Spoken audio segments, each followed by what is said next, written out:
Ini ya, sebenarnya Bung Rocky, momen semacam ini bersamaan dengan mengendornya cengkeraman kekuasaan Jokowi, maka para pejabat yang dulu ikut terlibat atau dipaksa terlibat atau dipaksa korupsi maksud saya oleh Jokowi atau orang-orangnya Jokowi kan harus mulai berani membuat semacam pengakuan dosa lah bahwa di masa lalu mereka dipaksa, ya kan beda kalau orang yang korupsi karena rakus dengan orang yang di apa yang korupsi karena dipaksa.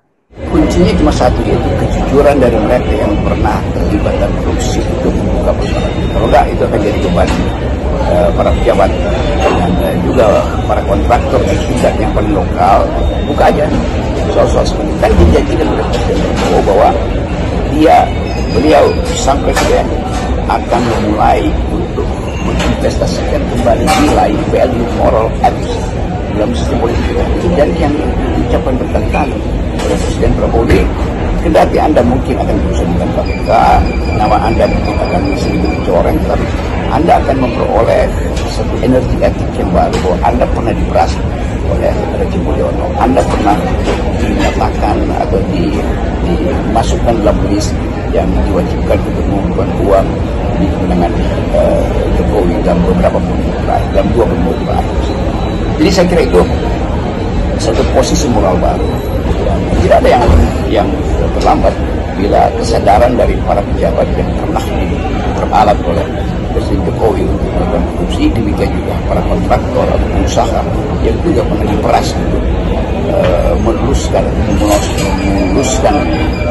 dan Jokowi dalam 10 tahun terakhir.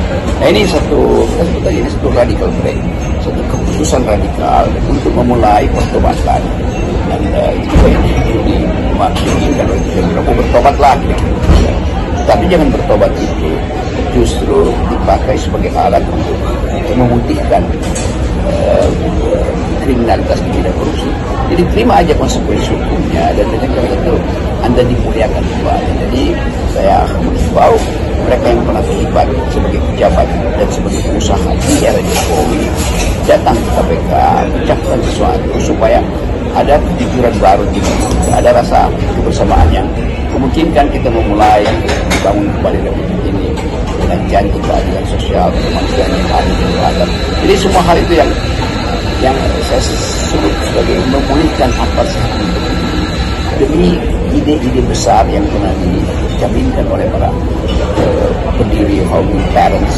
Jadi terutama dalam soal korupsi, kita pastikan bahwa sejak Presiden Prabowo mengucapkan dia akan berantas korupsi, maka ada konsekuensi, dan konsekuensi itu harusnya jadi ucapan terima kasih dari bangsa ini bahwa kalian para koruptor, mantan koruptor melakukan semacam pembersihan diri, terima hukuman biasa aja tuh, tetapi dengan konsekuensi itu membuka semua jaringan kekuasaan di era Pak Jokowi yang menyebabkan Indonesia diajukan dalam daftar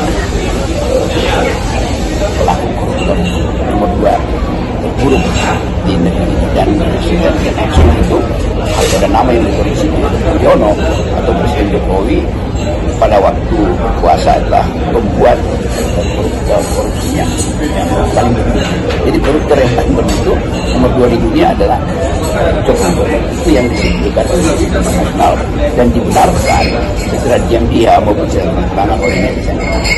Salam.